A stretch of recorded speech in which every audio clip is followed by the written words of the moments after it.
वलियाज़ु बिल्लाहि ताला। तो वो आ गया जनाब उलमा का नजरिया 14। ये है देवबंदी आलिम मौलाना अशरफ अली थानवी साहब का रसाला अल इमदाद छपता था, उसका 8वां रसाला माह सफर 1336 हिजरी। 1336 हिजरी आप समझ लें 1917 की बात है, 1917, 1917। जिल 3 सफा 35 पर, और ये थाना भोन से शाया होता था उनका रसाला।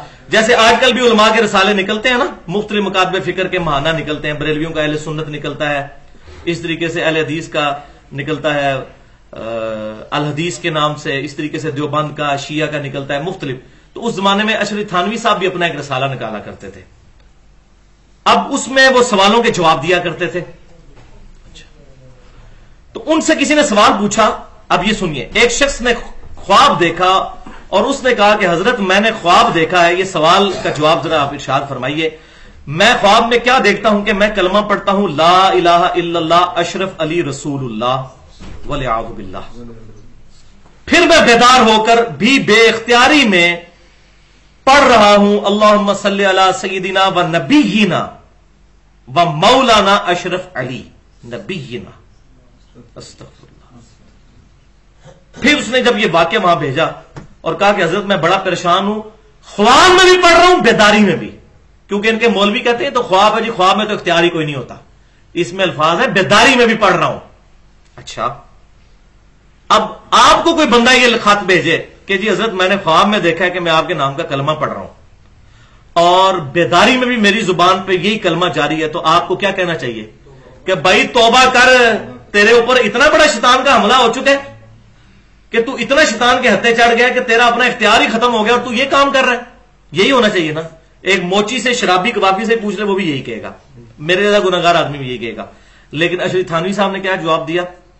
उनका उस वाक्य में तसल्ली थी कि जिसकी तरफ तुम रुजू करते हो, यानी तुम्हारा जो पीर, यानी कि मैं खुद, वो अशरफ थानवी साहब उनका मुरीद था ना, वो बेऊन ही ताला मुत्तबे सुन्नत है, यानी तुम्हारा पीर अल्लाह की मदद से सुन्नत का आमिल है, इसलिए तुम्हें यह ख्वाब दिखाई गई है कि तुम अपने पीर के नाम का कलमा पढ़ रहे हो और उसको नबी मानते हुए उस पर दुरूद पढ़ रहे हो।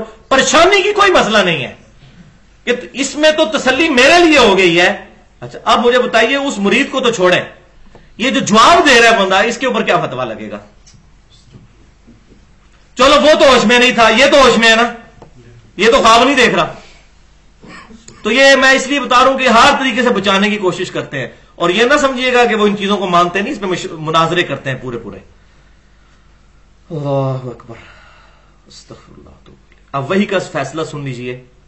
ये दुरूद शरीफ इसने पढ़ा, कलमा वाला तो आप पहले सुन चुके, बुखारी और मुस्लिम की बुनियाद है।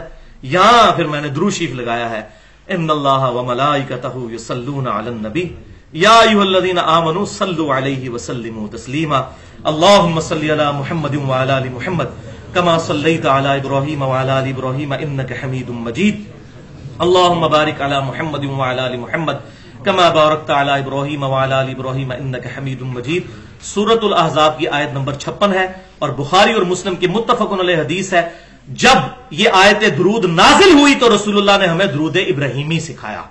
लिहाजा वो बदबख्त उलमा जो कहते हैं दुरूद इब्राहीमी नाकिस है, उनको तौबा करनी चाहिए। ये दुरूद रसूलुल्लाह ने सिखाया है। रसूलुल्लाह सल्लल्लाहु अलैहि वसल्लम को इस आयत का तर्जुमा आता था, उनकी जुबान अरबी थी कि दुरूद और सलाम के मुकाबले पर क्या चीज सिखानी है, उसके ज़िमन में क्या बात सिखानी है।